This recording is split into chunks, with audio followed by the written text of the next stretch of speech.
Mic check 1 2 1 2. And the place to be. Saturday, Sports Talk Live for the culture. How's everybody doing? Beautiful Saturday. We're good. Beautiful Saturday for football, for sports. Definitely. Last week, everything got kicked off. Yeah. Everything started. So Beautiful. we're here with Duke Evans, and we're here with Jonathan Moore and Sunni Jennings. You can kick the volume on that thing. Just mute it on the laptop, probably.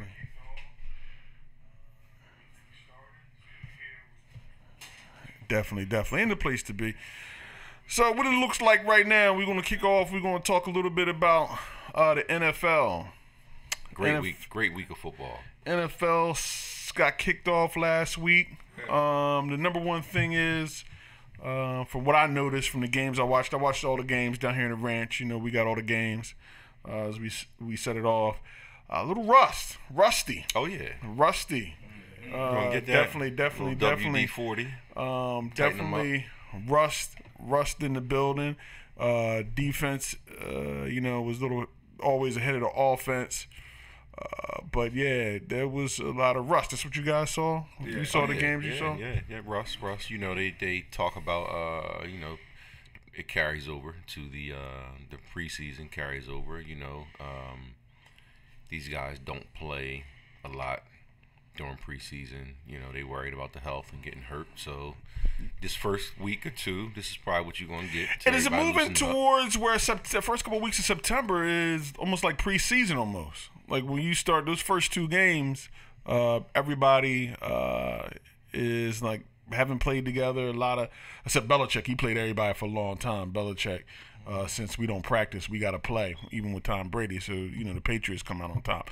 But a lot of teams that aren't been playing, that have not played, their starters or got real live game action, starting off, slow and sluggish in September. It's almost like that you're trying to feel your way out and trying to get a couple of those first games in, even though you are rusty. Yeah. It's always harder to get the offense, moving. Defense, nobody can figure it out, find a way. But offense is like the timing with the receivers and everything. It's always like by week 3 we'll see really what's what, and everybody be moving and more loose about it and everything. And that's just what it always is, like with the offense, to me, what I see, most years.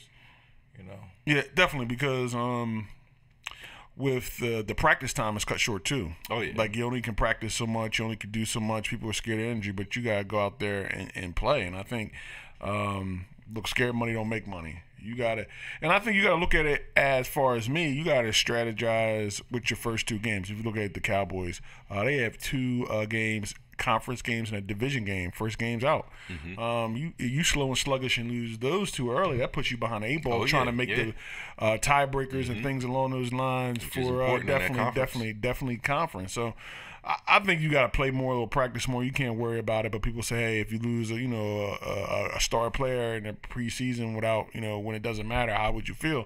But at the same time, look, you can get hit by a truck. You know what I mean? Like you got to go out there. Yeah. You got to go out there and put in the time and put into play. It's football. You got to go out there, look to be aggressive, look to play, and look to hone your skills. Especially in a situation where you're bringing a lot of new parts and pieces together. It's hard to do that without the proper live action. Practice is not live action. Preseason is not live action. Right. But you can get together and get situations and get as much real time. Right.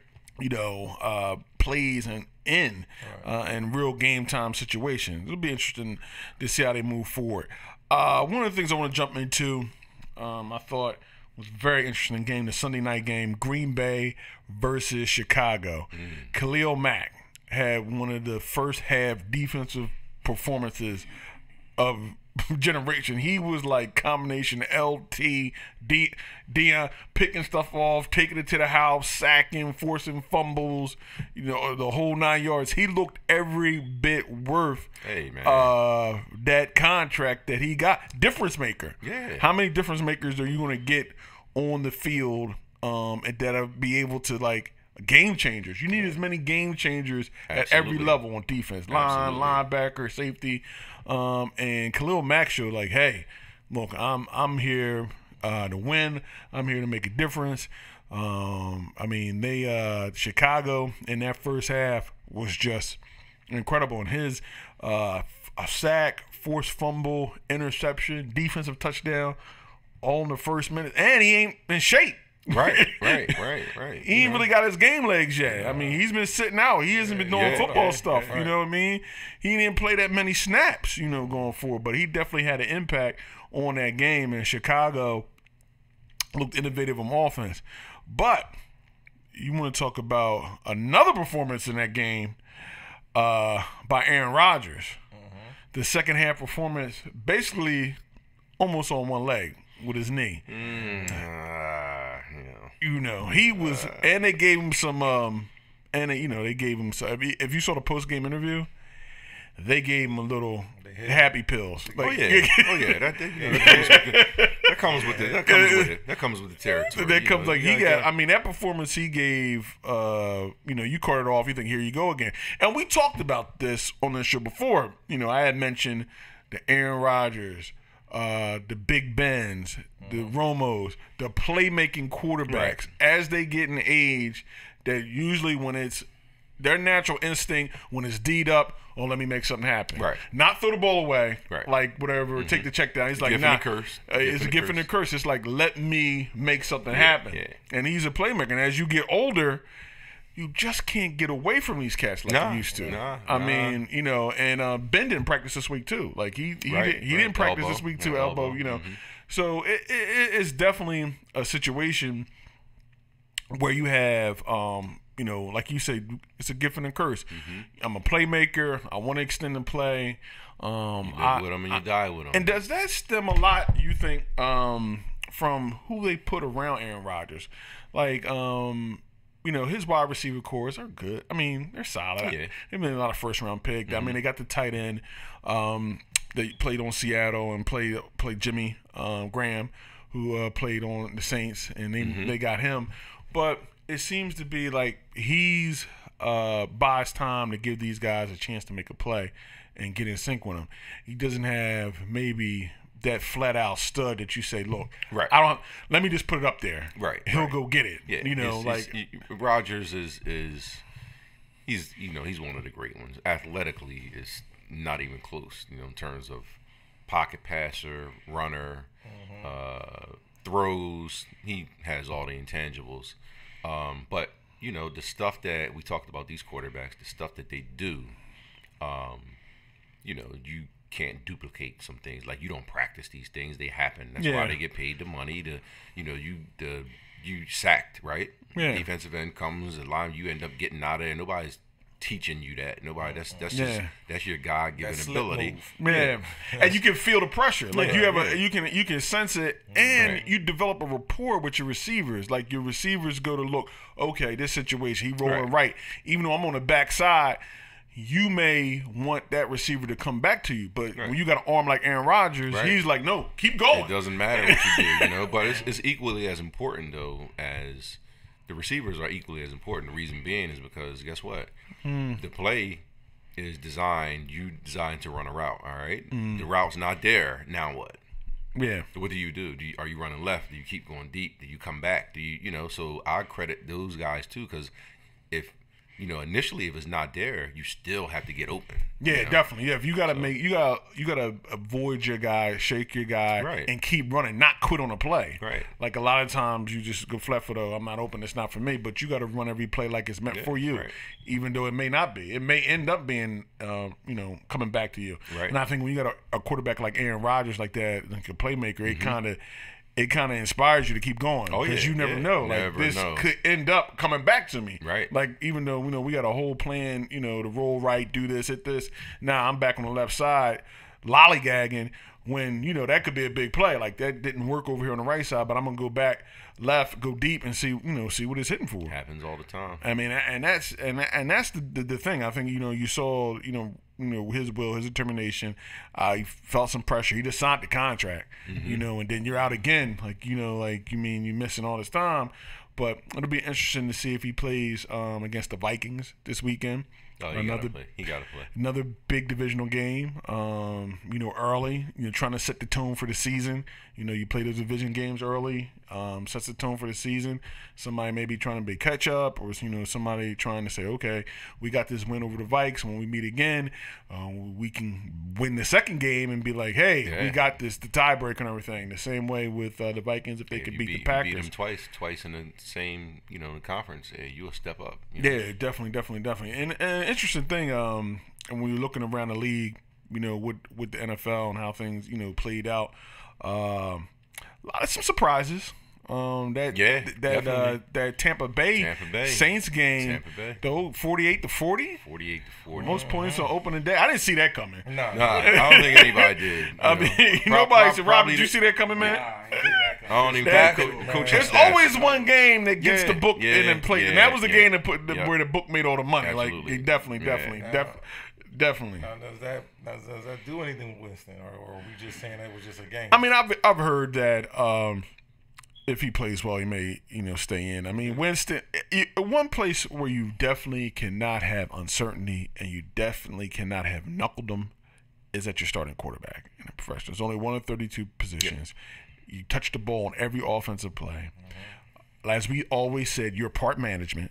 Yeah, you're the extension. Yeah. You got phone numbers. However you want to put it. You got phone numbers. Yeah, everybody else the connection that doesn't have. You're supposed to be the person that the owner's wife takes to her whatever charitable function. She bring your quarterback, bring Winston, make sure he's here so he can sign autographs. Got to. You can't be doing that, grabbing stuff bodies, parts and Ubers and lifts and whatever. It's just like it's a lot you can do. Look, you can't even. You can barely throw bubble gum. As a starting quarterback. So definitely that type of behavior and that type of thing on the field. And it's interesting because if you ever seen the internet interview with Trent Dilfer when he does his quarterback camp, and he has a section that pretty much predicted him winning the national championship at Florida State. It's an interview, and Dilfer says, you've caught on in this offense, what I'm doing here, faster than anybody else. And they're going to underestimate you because they don't know you can win from the pocket. Right. He ran the whole thing down. You're going to be down, and you're going to make the throws, and you're going to make the adjustments. And that's how he led Florida State on that drive, win a national championship. So it's not about the talent or the ability or whatever. It's just I think for Winston, it's going to come down. Well, this is what we know moving forward. Fitzpatrick is not a 16-game quarterback. Yeah. He's just not now. Yep. Can he, in 6 games, can he go 4-2? Absolutely. Yeah. He can. But the 7th, 8th, 9th, 10th game, coaches start studying. They start throwing packages. The line gets hurt. Can he make a play? I think it's going to come down to, because they say he's, next year, it's $20 million he'll be owed. Yeah. It's going to come down to that money sometime. It always does. Yeah. And he's out 3 games, suspension, right? Yep, 3 games. First 3 games of the season. How good is he going to be coming back? If he comes back and stinks the joint up, I think it's easier because you can't stink it up and get $20 million at the same time. Oh, no, definitely. You can't do that. So I think they'll start exploring other options at the quarterback. They need to keep this guy. Or maybe make him move in the draft. I believe the talent is there. Yeah, I think he will. If it's not with the Bucks, I think he will still play football. Yeah, but it'll be time to move on from somebody else. It'll be interesting to see. Interesting thing. Yeah. Some injuries week 1. Key injuries. People that went down. Mariota hurt his elbow, but I heard he practiced.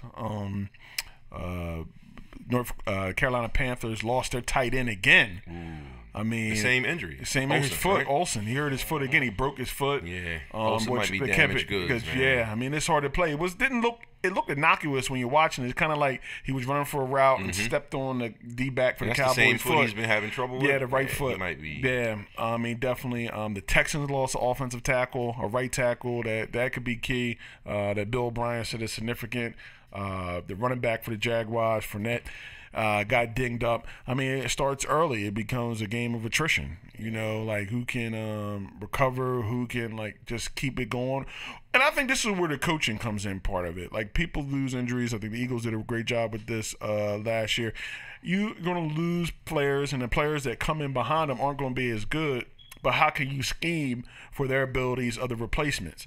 Some things that you thought you could ride out, do now that you're not going to be able to do without your starting left tackle. Some protection schemes, some blocks, some plays you want to run that put a lot of emphasis on, say, your starting left tackle's an all-pro, all-world guy. He's not there anymore.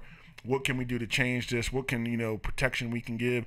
And I think the people that have the ability to do that really have a heads up and really makes a difference. If you looked at, the injuries the Cowboys had last year, they didn't really recover from the offensive line. 6 sacks in one game, 8 sacks, it just really hasn't been able to make that adjustment. I mean, I think that's when the keys come in when you talk about the coaching and being able to actually get your team to still survive, still move forward with these key injuries, and change the game plan. I mean, being able to game plan, especially on the fly, short term and long term. In the middle of the game, we lost this, and that separates the good coaches from the bad coaches. And I think that's what one of Garrett's biggest weaknesses is inability to see the temperature of his team and inability to have people go down and still do the same thing. I kind of described it as if you had Willie Galt played for the Bears. He was wide receiver for the Bears. He was part of a world record 4x100 Olympic team. Yes. Willie Galt was track guy. Like Willie Galt goes down, he's your take over the top guy, and say you replace him with a slower receiver. And you still run the same plays, thinking that the slower receiver is going to take the top off. He's not. So. And you're wondering why. Well, how come the safety's not over there? How come the underneath stuff isn't open? Like, no, you just took a 4x100 track guy at wide receiver and replaced him with a guy who probably can run good routes and get open as more of a possession guy. If you put him in a bunch set or do some things with him other than set him straight down the field to run by everybody and catch a bomb. Absolutely. But that's what it looks like a lot of times in the NFL to me. It was like, well, why are you trying to do the same thing with a guy who's a lot slower and not as athletic, and then different plays as your quarterback, your running back game and stuff, and that's the difference. And I think that's going to be, as we go through the season, that's what's going to be the telltale, and that's why you have people that have success, because you're going to get banged up in it. Oh yeah, it all goes together though. You got your coaching, and you got your players, and then you got your second string, and you got your third string. Well, when somebody goes down, obviously they're not as good as the starter. Okay. So, are they ready? You know? And have you gotten them ready? And have you put them in a position the best to excel? Exactly. Like we always talk about putting your personnel in the best position. And the players got to be ready. That second string guy, he got to be ready. Yeah, you got to be That's on what it. It's about. Yeah. Other thing, Detroit looked terrible. Not looking good. Not looking good for the Lions early. To me, it's a thing about losing at home. Yeah. It's getting slaughtered at home. And not at home. I can take the one on the road. Okay, something wasn't right, but you home. Like, you can't say you weren't comfortable. You home. You home. So Mike Patricia, this is our first game. We back new. I don't know if they're buying in because Spillman, who played Lions for a long time, Ohio State guy, linebacker, for them, did their preseason game, and they were getting roasted in a preseason game. And he was like, "Where's the effort? Where's the pride? Whatever." As a a former Lion, like I'm not seeing it out there. Spillman's one of those guys. He's an all-in cat, middle linebacker from Ohio. He just raised to play linebacker. He was like, where's the passion? And it came out again at the start of the game. It didn't seem like they have it there. Maybe something missing there. I don't know. Bradford threw 4 picks. The Jets were like, we knew what Bradford was going to do. I don't know if he brought his offensive play calling or design from New England, which the Jets see them already familiar with. They might have jumped on it. Jumped on it, and they were like on him hot, 4 picks, and it just didn't look good. But it's the game one, it's one of the games. You take it. All right, we got beat, and all right, regroup. Now, if they decide they want to come out like that again.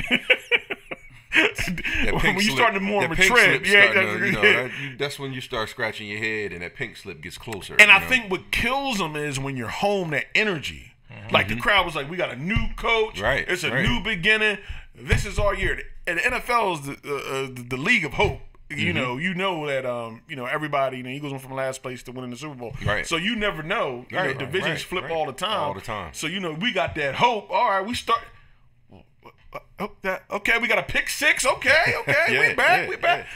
Touchdown, interception, touchdown. Like, then your fan base, man, did I get these season tickets for? We'd have been better off last year. What's going on? Yeah, new coach. I'm glad I didn't get those season tickets. You know what I mean? Who wants to sell my tickets? Right. That's what you get. Like, from when you deal and you start off, you just want to jump out that. But interesting enough, all 7 new coaches lost the first week of the season. Hey, welcome to the big boys. Welcome to the big league. Arizona almost got shut out. Everybody lost. Gruden lost, and I want to get into that in a second because I want to talk about the Rams real quick because I think they look good. But yeah, so hey, it's real. It's live. Oh yeah. So it's not about I know it was a tie. Well, let's talk about, is it a new day in the dog pound? Is it a new day? That field goal catcher missed that kick. That was crucial. I like what I seen from him. Yeah. Even though Pittsburgh was down a running back. Down a star. Well, they got 135 yards and 2 touchdowns. Oh yeah, they got something out of him. Oh, yeah, but they're better. They better. The Browns are better. The problem I got. But if he didn't fumble, they don't. Bell doesn't fumble that ball in the fourth quarter. And you may Bell gets more traction when he put him in motion into the slot. Oh yeah. You're definitely.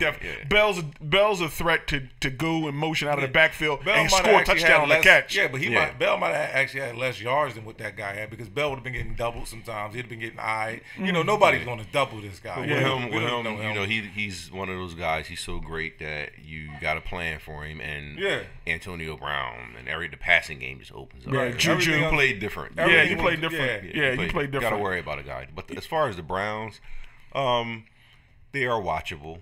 Yeah. I have a problem with us as being a Steeler fan that we turned the ball over 6 times and you still lost. Yeah. That tells me about you. Like, you got to win. You got to win. People still making plays on the Steelers secondary. The corners and stuff like that. Making plays. Yeah, they for the Steelers, like I said before, that back end has never been right, and it's something that I know as a fan that when you've seen the Joey Porters, the James Farriers,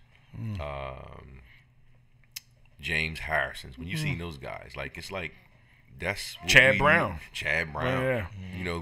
That's what we used to, and we don't have any of that. So you're gonna have to get used to what we got. Yeah. But I'm not used to it. So I want to see that grit. That we score 17. The other team's not going to score past 17, and if it's even close, the ball pops up in the air, we got it, game over, and let's go home. Yeah, close the show. That's not there. But the one thing I liked about the defense was they were being physical. Yeah, definitely. I like that. The tackling was there, that they were being physical, they were hitting. So, they young over there. White, young guy, Got to take on that Steeler tradition, that personality. Got to. And going back to Lambert, going back to him. Quick story about Jack Lambert. He a Kent State guy. Mm-hmm. He wasn't a starter. This is how things work out for you sometimes in life. And it's an interesting Jack Lambert story. Hall of Fame middle linebacker in the 70s. Steelers won 4 titles. He was playing for Kent State, I believe, backup. Couldn't get on the field because the guy ahead of him was a true beast.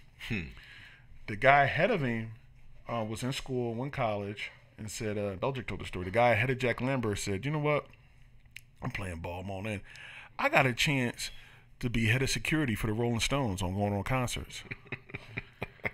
So he went to become the head of security for the Rolling Stones. Jack Lambert becomes a starting middle linebacker. The rest is history. Like he goes through. Yeah. And that goes both ways. Madden, y'all play Madden. Y'all seen the Rocky movies, the early ones, right? Carl Weathers. Yes. Carl Weathers went to John Madden and said, hey, John, I got a chance to do this little Hollywood acting thing. It's something like that. I could be in this movie, I think. They called me back, whatever. John Madden was like, leave that Hollywood alone. You come in here, be on our special teams, whatever. We'll work you on the practice squad, and you can get and be in linebacker. Carl was like, I think this money, this paycheck, this Hollywood pay, had a little acting career after that. It's just weird how things pop off. Speaking of LA, the Rams look good. Rams was great. Very good. I mean, it came out. There was a lot of talk about Russ. They didn't play anybody either. Yeah. The tight end, Cooks was giving them problems for the Raiders in the first half, and they made adjustments. Hey, like this is what it's all about. Wade. It's not much Wade Phillips hasn't seen. Nah. Now Wade's been coaching 50 years in the NFL. Yeah. Like it ain't coverage. It's not. We come in, we tackle them well, we pressure, and if you get out of here, you just got out. Yeah, and you give Wade a front four like that where he can really mix things up, and he doesn't have to do his blitzing and stuff like that, and just play. They're really good offensively. I mean, Goff was all right. After week one, I gotta give it's week one, like we said, but I think that they are the best team in football after week one. Yeah, definitely. They showed, like, I had that my pick was Rams Steelers in the Super Bowl. I just want to make sure I said that. Steelers tied. I don't know. They got to get Bell in there. And I would say it's like 1979. You was doing that. You were saying that projecting Bell would be there. But come back. I thought they'd get this thing settled. You got to come back. You can't sit on the couch like us and eat wings. You got to come in and do the thing. So going back. But at the end of the show, we're gonna come back and do a little picks. Talking about the NFL. Definitely, we're gonna come back and do that.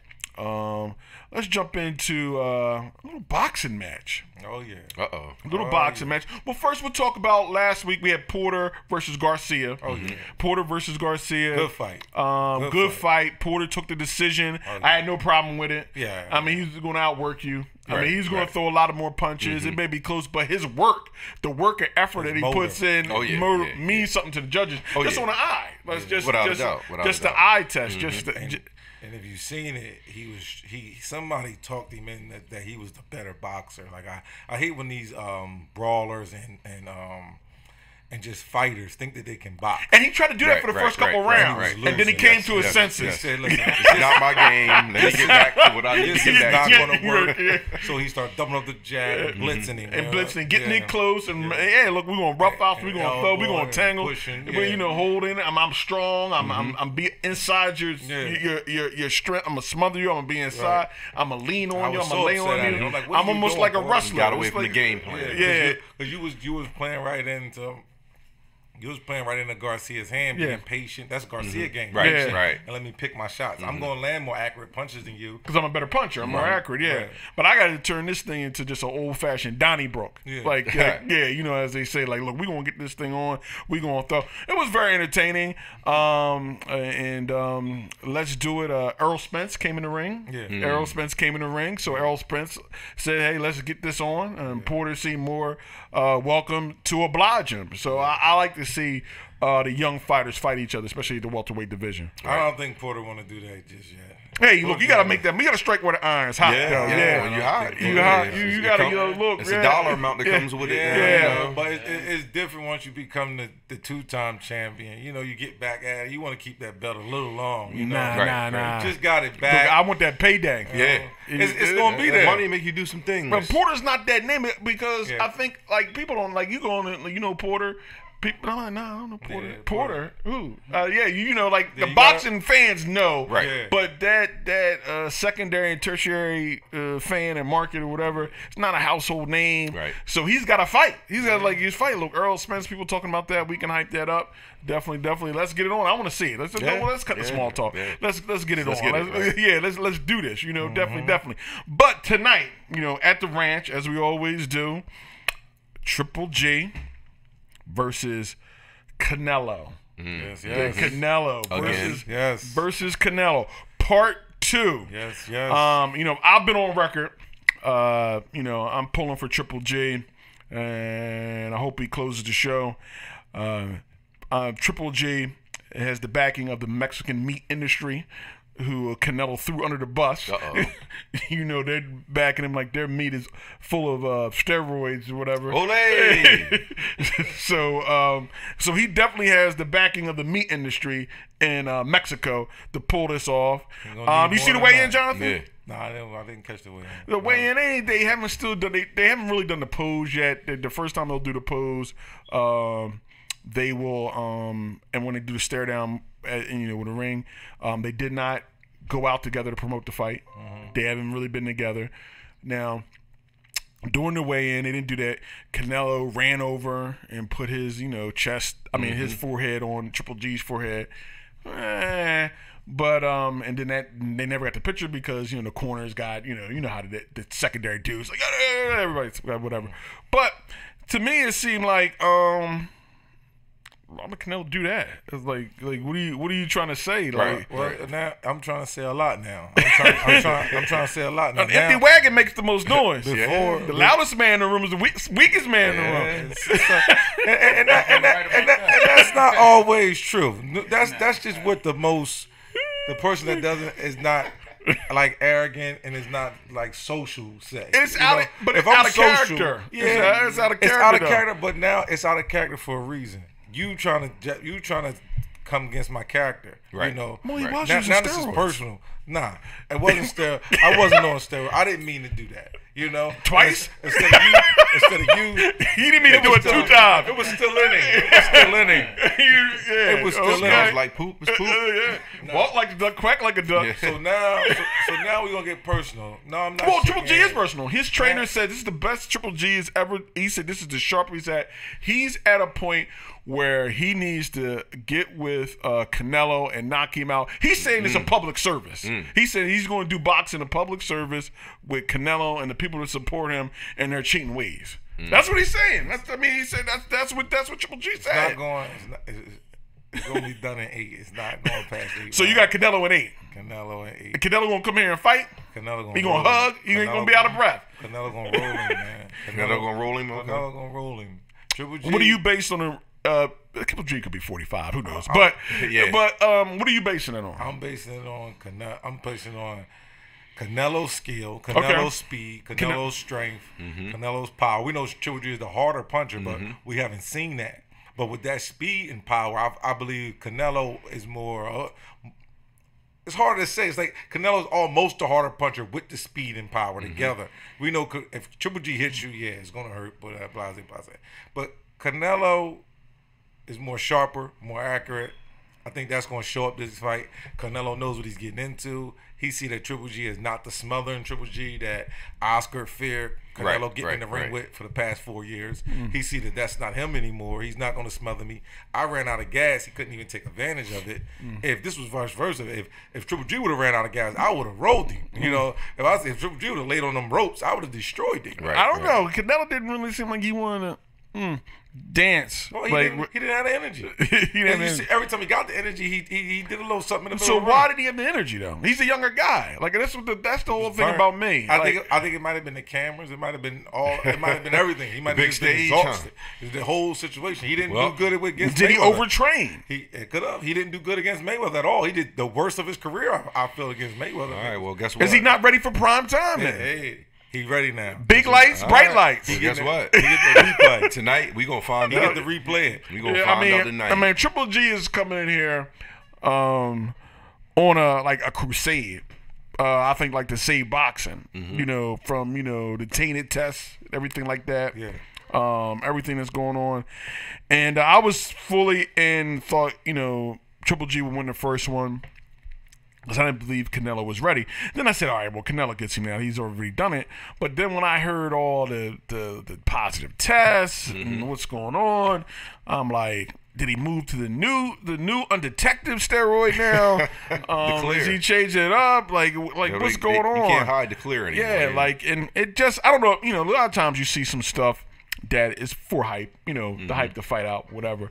But this seems like it's truly a legitimate bad blood because they didn't. It is bad blood. And they didn't like go out together. You do the show you're promoting it. Me and him. After a while, it's okay. Well, I don't like you. You don't like me, and we probably don't need to be in the same space. And another reason why I got personal was because Triple G was upset that Canelo stopped the whole fight. They still could have fought.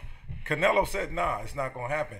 And before Canelo said that, Triple G was saying, no, I believe Canelo is a good fighter, not a dirty fighter. Maybe his corner or something went wrong. Trying to cash that check. I believe, that's what it was. That's what it was. There we go, back to the check. That's what it was. So this might not come, this opportunity may not come around. I haven't had too many big pay-per-view draws. But once Canelo said no, it was a totally different tune he was singing now. It's like, whoa, you was just talking about how much you think I'm this and you think I'm that. Mm-hmm. But that was just for the check. So the fight could continue. You know? So it's personal. He gonna get rolled. And we gonna see tonight once again. Yeah, you know. I don't think we ever seen Triple G hit his back pockets, have we? No, I've never seen Triple G hit his back pockets. I've never and the interesting part about Triple G is he's gonna fight in the middleweight. He's a legit middleweight. Canelo's coming up, you know, to fight middleweight. He should be used to the weight now. And that's the thing. If Canelo loses, there's no excuse. There's no excuse for Canelo. Canelo got this. Canelo snuck out a draw, you know, which he probably should have lost by 1 or 2 points. He snuck out a draw. I agree with it. I agree if they gave it to Triple G by 1 or 2 points. I agree with the draw also, though. But he snuck out the draw, you know, and it's going to be now I got to see what it's like to be up here. Right. You know, I always say it's like, what was the other when fought the Russian guy? And then he just retired. Which one? The step up who Triple G was ducking. Andre Ward. Andre Ward. I said it's gonna be the same thing as Andre Ward and Klitschko. Yeah. Definitely. The same thing as that. Definitely. You know, of Andre Ward fight, and now he got to see it again, and so now he's gonna Sergey. You know, now he got to see him, and he's gonna roll him now because now I got to see what he like. I got to see what he can do, what he can't do. Remember Andre Ward fought him in the phone booth that second fight. Yeah. Like, you definitely know, like he had touched the power. I know what I got to do to him. I got to hit him in the body, get him to the body. But see, the point about it was he had gotten tired. And Andre Ward noticed that he can't go the distance. Like he can't really. When you set the tempo, Sergey Kovalev. Yeah. When you set that tempo high and go to his body, and when he did, he went to his body and set the tempo. Right. He set the whole fight. The whole fight. As the fight started. He set the tempo. I'm gonna hit you. We're gonna be busy, and he doesn't have the win. It'll be interesting to see because I think Triple G is the older fighter, and I'm expecting that. But you know, coming in. It's for me. It's all or nothing on Canelo. I think Canelo's feeling the heat because Canelo back, dude. Back. Yeah, Canelo's feeling the heat. He's supposed to be the money man. Yeah. He's supposed to be the future of boxing. The Mexican draw. He's supposed to be, you know, like this generation's De La Hoya. You know, fight everybody. The Mexican American. You bring in the American side of the fan, the Mexican big boxing fan. So he got a draw last time, tired and everything like that. So the pressure's on him. Oh, the pressure's definitely on him. So because Triple G can lose it, then just go off in the sunset. Yeah, Triple G was like, we thought Triple G what he was. You know, he never got the hype. He never was the money man. You know, didn't fight nobody. He figuring a lot of people didn't knock on his door to fight either. He didn't fight nobody. And Mike McCallum, a lot of people didn't fight Mike McCallum. Andre Ward was ready to fight him. You couldn't fight Andre Ward before you didn't get no loot, though. I understand that. I can understand that. You can't move up unless somebody fights you in the middleweight. And the only person else that called him out beat him to me. But they gave him the. You talking about Jacobs? Daniel Jacobs from New York. He won that fight. Like, I mean, you can say that. I mean, but you gotta knock guys out, man. Like what I tell you, close the show. You gotta finish it. You gotta finish it. That's my Daniel Jacobs game. Well, then that's a flaw in your game. You can't. Well, you know you going in there and like waiting on hanging around. Giving people a chance. There is no, like I said, when they're taking you to the hospital for medical observation with selling salts, you can't say anything. Like what do you want? Like that's what you do. You know, go to the scorecards. These are your scorecards. Yeah, that's right here. TKO. Your combination. That's it. That's it. You gotta use your scorecards in your hand and just stop the guy flat out. But Jacobs and we got the Cholo brothers out there too, like that's looking for Triple G. Yeah, so both of them. We looking for both of them. Yeah, they want the winner and the loser. So everything. Canelo in the industry has everything on Canelo. Oh yeah. Canelo is younger. He has the draw. And is that pressure is what gets Canelo hype and feeling that pressure that tires him out when he gets into the fight? It could be. It could. We've seen it happen before. The straight right hand, the left hook. It's going to be interesting to see how they go when we get into the ring tonight and see how's it going. So, Jonathan, you on record saying Canelo in 8. Canelo in 8. A knockout or stoppage? I like the. Ain't nobody. He ain't gonna knock him out cold. He gonna knock it over. Getting up. Yeah, they going. He is from Kakistan. Yeah, they going to stop. Yeah. He is from Kakistan. He gonna get up and stand up. You know what I mean? And they gonna wave it off. Like Premature, John. Like he gets stunned. Like. Nah, not premature. They gonna let him go. Well, if y'all two like Canelo, I'm gonna be. Go with Triple G. I gotta go with Triple G. Triple G is where I gotta go with. Don't tell me I'm just for the Crusader. I mean, you gotta clean this thing up. You know, man. You can't come in here and me, the Mexican Beef Association, and Triple G. I think will be redeemed tonight. As once again, we will find out.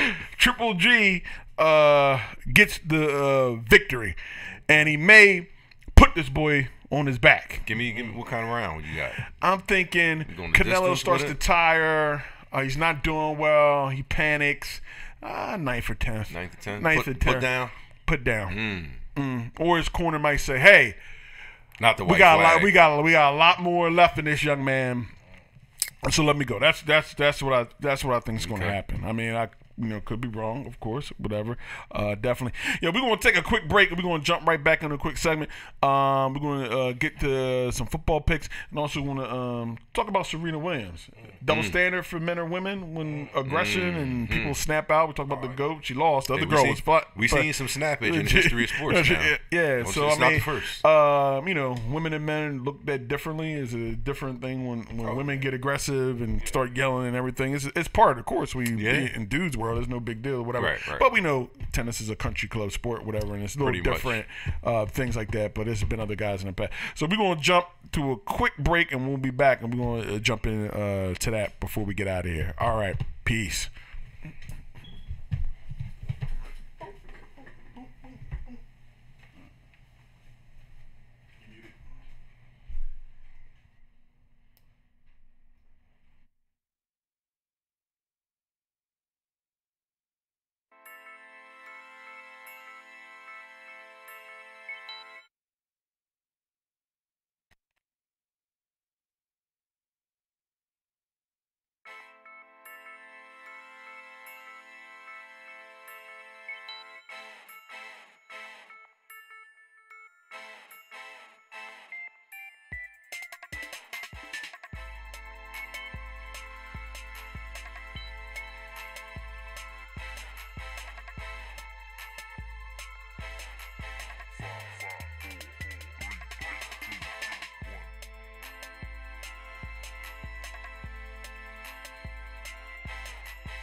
We're back. Live. Sports from the ranch. Sunni Jennings, your host, Duke and Jonathan. Jonathan, little break. Had a little of those meatballs for the fight. They was right. They were straight. Football food. I mean, the history of meatballs go way back to 205 West Lincoln Street. Media, meatballs, my bull Cash out there. During my dad's Christmas parties, we always have meatballs. And we be home from a school break. Run out. Remember Mahorns, Duke? Oh, yeah, of course. Yeah, Mahorns had a spot over in Jersey. Throwback. And we would leave Mahorns in Jersey, drive all the way to Media, eat these meatballs after the thing closed. It wasn't breakfast. It was meatballs at 2 a.m. You know what I mean? That's what we do. 205 West Lincoln. But we were talking about Serena, the GOAT. And we were checking in about the young Naomi, yes. Haitian Japanese descent. She makes sure you put that Haitian on there. She tells people make sure that everybody's saying she's Japanese. Know who I am. Yeah, her father's Haitian, her mother's Japanese, and her mother was rocking the FUBU in the '90s. So yeah, she legit, so she knows. She's straight. Yeah, so. She beat her, she whooped her, and then there was a little interplay with Serena was a call, which I've never really seen. I watch a lot of finals. I've never seen that before, where I don't know how common it is. That was the first. Where they said the coach in, you get a game, and then the going back and forth, you lost. Right. And it brought up an interesting point, because I grew up with McEnroe, and McEnroe has a commercial about how he was. McEnroe was arguing so much. First of all, I thought he was from New York. I just thought that's how New York people handle themselves. I was like, oh, he's from New York. That's how they do. Like, he in Manhattan, you trying to get over. It's not, excuse me. It's like, get the F out my way, whatever. Right. But it brought up an interesting point that was brought on in a sports talk, is how we view, and we're looking at tennis, because tennis is like a country club sport, whatever. Yeah. And there's different rules on the golf course and etiquette. Either sports have different etiquette, but even in tennis, there's been some guys yelling and screaming. Do we look at female competitors different, or just in general, when they're aggressive and they're yelling? Do we say in our mind, oh, she's throwing a tantrum, she's doing this? But men are being assertive, they're fiery, they're passionate about it. Means something to them. Look at it, it means something to them. Yeah. Do we? Is there like a double standard when dealing with a woman competitor? Definitely. That's in all sports, not just tennis is a little different because you don't look at anyone make those outbursts, But like basketball, like the women, like even it was WNBA, the Love and Basketball, the TV show, the movie. Yeah. She flipped out. She got upset about something, and they said, "Well, that's not how women carry themselves." So it's always been, women don't get the text, women don't get this and everything, But that's a double standard because everybody's passionate about their craft, no matter what you do. And it is a double standard. And I don't think it'll ever change. It's just the way we look at women as being nice people, like just period. Even though not ladylike. Yeah. Even though you're playing, you're competitive, you still have to be the term ladylike. Yeah, and we know a lot of women that's not ladylike. But for me it was like, oh, okay, she you spilling back and forth. A lot of people. Now I do think she went a little too far. Yeah, she lost it. I think she went a little too far. There was emotions. It's a lot in the situation. Post pregnancy, There you go. I was going to get there. If she wanted to, if she had to do it over, I think she would have done it over a little different. But hey, everybody, you can't never heat of the moment. A lot of people say I don't like it. A lot of people say, oh, he said what he wanted to say because he was upset. No, I'm upset. I'm unstable right now. Like, how you gonna say an unstable mind says the right things? Like, that don't even make sense. Like, if I'm mad at you and I say anger, the heat, you gonna say, oh, that's what Jonathan always felt about me. No, it's not what I always felt about you. I'm upset. I'm unstable. Right now. It's the reason why I'm considered unstable. You're gonna say I'm unstable. You're angry. But everything I'm saying is the truth. Yes. That don't even make sense. Right. You know what I mean? Right. But people do it all the time. Oh, he was drunk. He said what he wanted. I'm intoxicated. I can't even walk down the street. Right. But what he said was the truth. Like, how? How does that? I mean, a lot of people say drunk mind. Yeah, but how does that? I don't like it because how does that even? That don't even sound right. There's something in the heat of the emotion of being involved in a thing, and you say things and you do things that you don't really mean. Like if you had the chance, to think about it, or restrain or walk back from it. you wouldn't say that, right? You know, right. wouldn't you don't want to do that. You remember Coach Bird, Jonathan? That's why Coach Bird, friend of my dad, rest in peace, Papa Bird, Coach, Assistant Coach Chester High. He said, well, Coach, why you talk so slow? Because once you release words, you can't pull them back. You know, that's why he would take his time and speak the way he was going to speak, because he didn't lie. Because once you say some things, you can't. You know, you can't. It's out there. You can say you're sorry, right? But what does it mean? Yeah. You know? But you know, I gotta say this. I gotta say, we talked about the double standards, and yes, definitely, without a doubt. But I look at the timing of this, and when I say timing, I talk about the errors. And we can look at any sports. We can look at basketball, we can look at football, baseball, whatever it is, a referee, anything, right? You were able to get away with more, and it doesn't necessarily mean, when I say get away, it doesn't necessarily mean that you did anything, right? But as a former collegiate athlete, and you know this, there was a time where the ref was approachable. You could go up to the ref. You didn't have to curse him out. You didn't have to do anything. You wanted to. Yeah, it's how you approach it. And it could have been loud. Yeah. But he understood where you were because you in battle. So you didn't have to disrespect. Yeah, you got to understand, like, the heat of the moment piece. Like, and not, the officials aren't there to become part of the story. Right. They're supposed to be invisible. Right. Actually, like, you know, but we're all human. Right. Like, you know, somebody come at you like your neck, like, wait a minute. Right. You know, like, wait, who you talking to? Right. Like, technical. Because you don't know what happened to him. What happened to him getting up this morning. Right. Like, this morning might have been a rough one on him. Yeah, it might have been a rough one. He might have got blasted in the household. Yeah. He done brought that all the way to the court. Brought it all the way to the court. But that's the point that I'm making is that... I'll throw the whistle there. Look, yeah. Look. You really want this? Yeah, I don't think you want this tonight. You know, not now, you know. But, you know, we're in that era where the referees... or whatever private organization you belong to, they're out to say, listen, we have to control this. Yeah. I think it's more of a power thing. Yeah, there was some talk about boycotting. They were talking about we're going to boycott. Like, nobody cares. One thing you don't do is you don't ever touch the referees. Yeah. Or anything. But I'm going to explain to you, because I can tell you about your job while we're on a job. Right? Yeah. Meaning, I'm going to give you a prime example.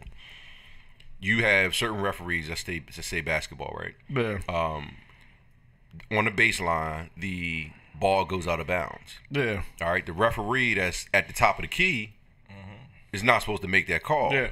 I can go to you and say, ref, how you gonna make that call way up at the top of the key when both of y'all were out of place? Right. I can say that to you. Right. Yeah. That doesn't mean you give me a tech. Yeah. So it was more, you were more approachable in all these sports. And I think it was just the relationship that you playing, man. And I remember playing in high school, and when a friend of mine got cheap shotted, and actually, you talk about how times are different. My friend got cheap shotted. He got hit in the back, and he was hurt. And he actually left in a ambulance. And he eventually got out of the ambulance and came back to play. You talk about different. You talk about a different time. You talk about a total different time. Yeah. Like you try to do that now, the litigation and lawsuit. But that's another side note. Because I was in the huddle, like you're back. Like didn't they just take you off and whatever? But the part about it was during the game he got cheap shotted, and the ref knew I was mad. Oh, yeah. He could see that, you playing high school. This is your homie. This is not another teammate. Right. This is like you done grew up together. You went through first grade together, the whole 9 yards. And all I know is they took my man off some cheap stuff in the ambulance. And the ref pulled me to the side. He's like, I know you want to get him, but you gotta get him legal. Yeah, that's all I'm saying to you. That's all I'm saying. If that's not old school for you, I don't know what it is. That's how it was. He said, I know you want to get him, but you just gotta get him legally. I gotta call it. Yeah, gotta call it. Yeah. So we say nah, Tim. Needless to say, I handled the business that needed to be handled, and we just leave that there, you know. But it was in the parameters of the game. Yeah. But that's the difference that you have now. I think it's. And a lot of stuff, I think now there's more games on TV, more stuff is televised. Only a few games were on TV back in the day. You may go, you may officiate college games, and you may, if you're not a big time in a big time conference, ACC, Big Ten, you might not have been on television. Right. Now everybody's on TV between streaming, all the channels, the Big Ten have network, their networks now, the Big Ten networks now. Now you're officiating. Now you're on television just like everybody else. Like you know, your name is just out there, and you're not behind the scenes. Say when it comes to officiating, it's a tough job. Oh yeah, I mean being officiating because you're just a part of the organization. Yeah. Like what they tell you, and that's what you do. And if you don't handle what you're supposed to do, not for the player, but what the organization says, then you're gonna get out of there. It's just as simple as that, you know. Yeah, and that's one of the toughest things, and you don't want to see that piece become, because sometimes you have to step back and be the bigger person. You got to fall back. Absolutely. It's this is the moment of time. This is a heat of the battle. This is it. I'm not gonna.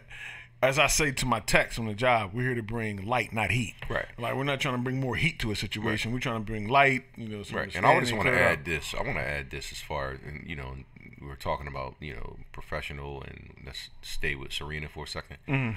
I was where in those situations, right? Okay.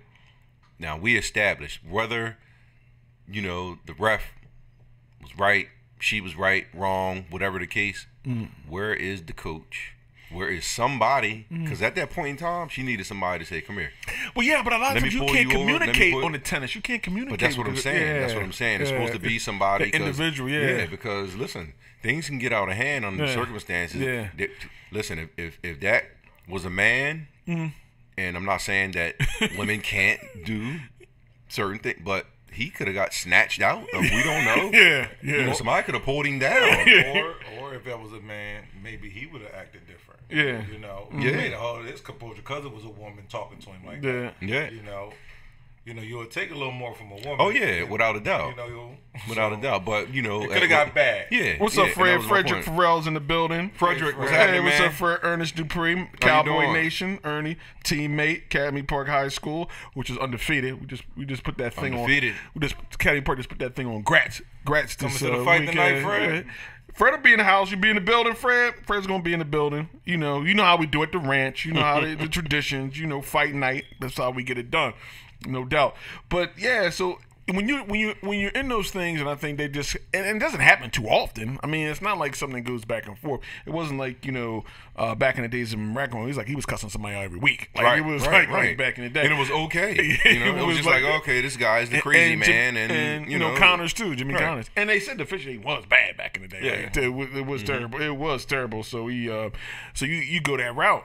But yeah, I think it's just. There's got to be a part of civility and understanding. I don't think they're going to boycott. If you boycott Serena, it doesn't really matter. They're just going to have somebody else pay there to ref those games, officiate those games, because they come here to see Serena. Serena, she's 36, so right. I mean, and actually the part the women's tennis had taken for a long time with the Williams sisters, that had taken the draw from the men. Really, you had Federer and everything like that. But as far as the draw and as far as the interest in the sport. It was squarely, placed on the women's game and who you follow and things along that nature, and definitely doing that. And it's going to be a show. I think that as they move forward, I think it's just a lesson to learn. Anybody out there, just try to keep your composure out of there. Yeah, and everybody, it's hard. Yeah, athletes, in a competitive, the athletes are under.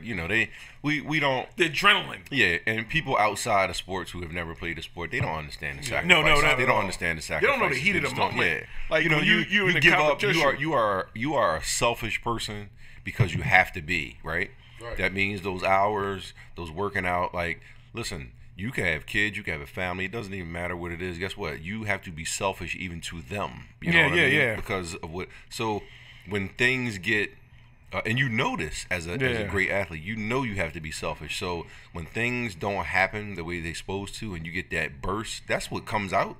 It's like these hours, you don't know. Yeah, I don't see my kids. I don't see my wife. I don't see. That's what's in them already. So then we talk about her. She just had a baby. Like, you couldn't play tennis. And I know you wanted to play. So that's in her, being a woman, all that stuff. So it's coming out. You know, we know, and this is just not me. Women's emotions. You know, they have a tendency to go up that roller coaster ride thing. So we can't forget that. We're gonna deny that she's a woman too. You know. So that came out. You know. Hey, listen. I didn't hear any curse words. I didn't hear any threats. She didn't snatch him down. She didn't even punch him in the stomach. She didn't. So guess what? All right. So she told him about himself. So you know, let's move on. Demetrius in the building. Cousin Demetrius. What's up, D. Parker? D. Parker. What's happening, man? In the building. Good to see you as we talk. Let's jump in. I'm going to jump back to the NFL. And we're talking about games. Duke had put some picks out there who he liked this weekend. Up there. We gotta get a pick thing, man. We got it. Picks. I mean, we gotta keep track, and then whoever got the most wins at the end. Definitely. You will see what happens. With that. Duke's up there. And Duke likes the Jags. I like the Jags, man. The Jags are I think they go into I think they already have this defense, right, that can match up with anybody.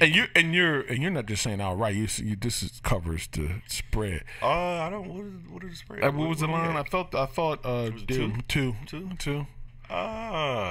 Yeah. I like that. I like them 3. Okay, 4. about 3. Could be more. Yeah, because I look at it like this. That defense, they got a no-quit defense. They got pressure up front, which is always bad for Brady. Yeah. And can he cover Gronk? Yeah, I believe they can cover Gronk, but when you say cover him, slow him down. Yeah, they can slow him down. Do you stop him? No. But Gronk's Chico. He's going to get 5 catches. He can get that. But now, will it be 10 and for 190? No. He's still got a touchdown. He won't do and that. Flip the field a couple times. Yeah, he won't do that. Yeah. He won't do that. He still got 80 yards, though. Yeah. He's going to do that. But I believe that they are one of those defenses that you cannot go into the game limping. Yeah. In New England, receivers, kind of reminds you up to par, and they're home. They want some get back. Kind of reminds you of how Baltimore with Ray Lewis would play them with Ed Reed, we got Ford, we got Sizzle, we got Nada, we got Ray, we got Ed, we got corners I think it's more. The pressure's more on the Jags offense. Yeah, Bortles got to do, but then there's always the Bortles, the Bortle coach. Now Demetrius is saying that it'll be the Jags and Eagles in the Super Bowl, and that the Eagles are going 14-2 and go to back-to-back championships. He feels good. I mean, he feels good. Now, I don't know if he's an Eagles fan. I was about to say that. He has to be an Eagles fan. He has to be an Eagles fan. Hey, I'm not mad at you. You want that juice from last year? You feeling it? Yeah, you feeling it? Absolutely. Still got another barrel of that. So Rob hometown. That aged barrel. Hometown. It'll be interesting to see. I don't know if they'll go 14-2, but they have to be favored to play well. We'll see how things, I like the Eagles. The defense. They listen. And coaching, good coaching. Defense, good coaching. You see a lot of people going for it on the 4th down now. It's the Peterson effect. Is that you see? I watched a lot of games. A lot of people took some 4th down chances, which I think they shouldn't have taken at the time of the game because it really didn't mean anything. Garrett, you listening? Baltimore on Thursday night. But yeah, definitely. It all comes out situational play. Yeah, the Birds definitely the defense. As long as you got the defense, and I'd rather have great defense, than. But the NFC is so loaded, though. The NFC is loaded, and then they put Mac over here with the Bears, so Mac may get somebody. You never know, and with the Vikings and everything like that, the NFC is just so loaded and hasn't been a back-to-back champion in a while. But we'll definitely see. Duke, who else do you like out here this weekend? Oh man, I do think my Steelers are going to bounce back. Oh, they're going to bounce back. Yeah, they got a thing. They got a thing with the Chiefs. They got a thing with the Chiefs that we got them kind of in our back pocket. Okay. I think they get back together. We going home. We'll get it. I don't know about this point thing with them, but I do see a victory. Like I said, I do like the Jags. I do like the Falcons. Okay. Who else? The Niners. I think the Niners are going to cover. This week. Who else we got? You going right up the street, put these tickets in too. Oh, we got to get that in while we're here. We got to get that. Like, that's easy. Yeah. You gotta. That's what we gonna do. So, we Cincinnati surprised some people.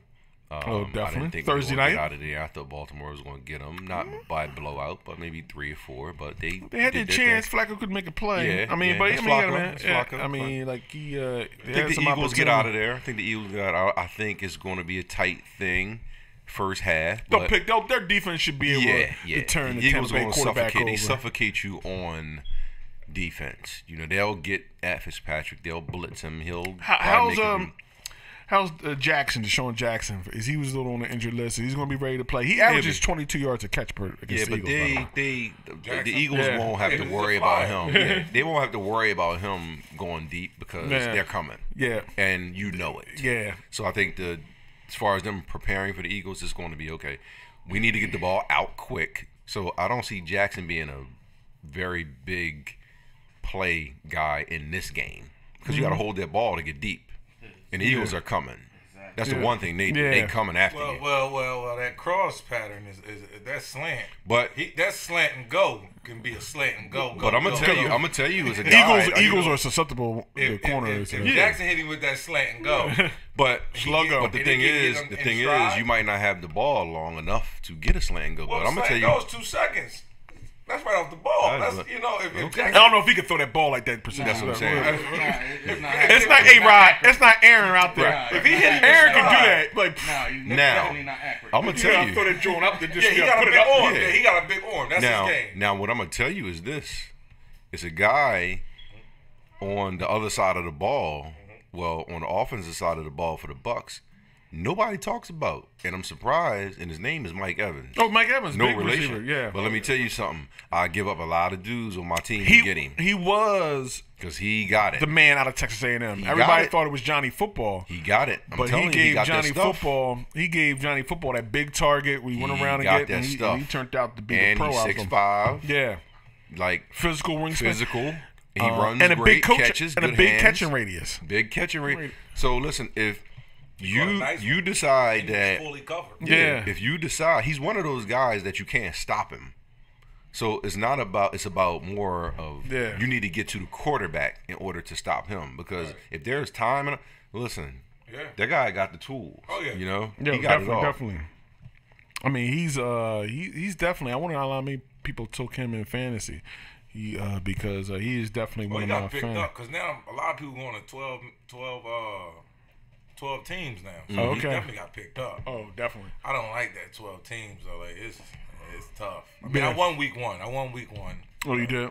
Yeah, I'm in fantasy with Well, that's what I'm trying to do next year. I'm going to do a fantasy draft here from the ranch. So anybody out there Why not? looking to have their fantasy draft hosted at the Rancho, we'll definitely do it. I'll make one. Okay. I'll have it for sure. Oh, okay. Definitely. We come down next year. We'll do the whole thing.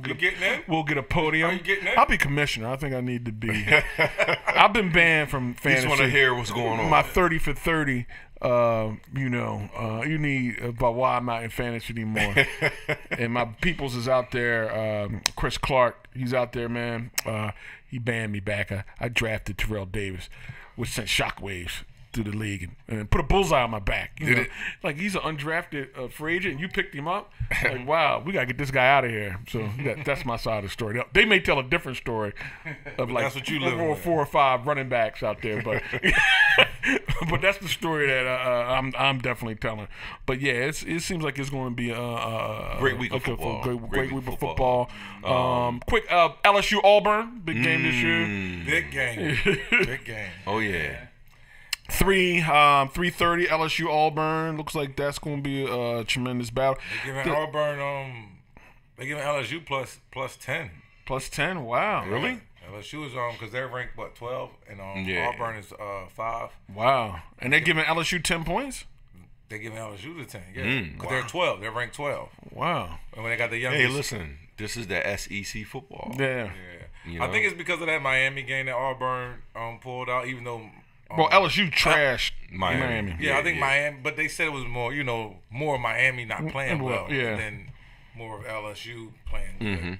And the quarterback they have is only throwing about 40%, so young guy they have. Yeah. So he's a transfer, I think he is. LSU he's a transfer, I think, from was he Ohio State? Was he from Ohio State? I'm not sure. I don't know. I can't remember. But he's definitely a transfer, though. Yeah. I always wondered about, like, those great SEC teams when their quarterbacks are subpar. Like, do they even they have so much talent. If they even recruit? They just need a halfway decent quarterback. They don't need interesting that Alabama's never had anybody that's tore up the pros. I mean, but look, we're big and physical and professional everywhere else.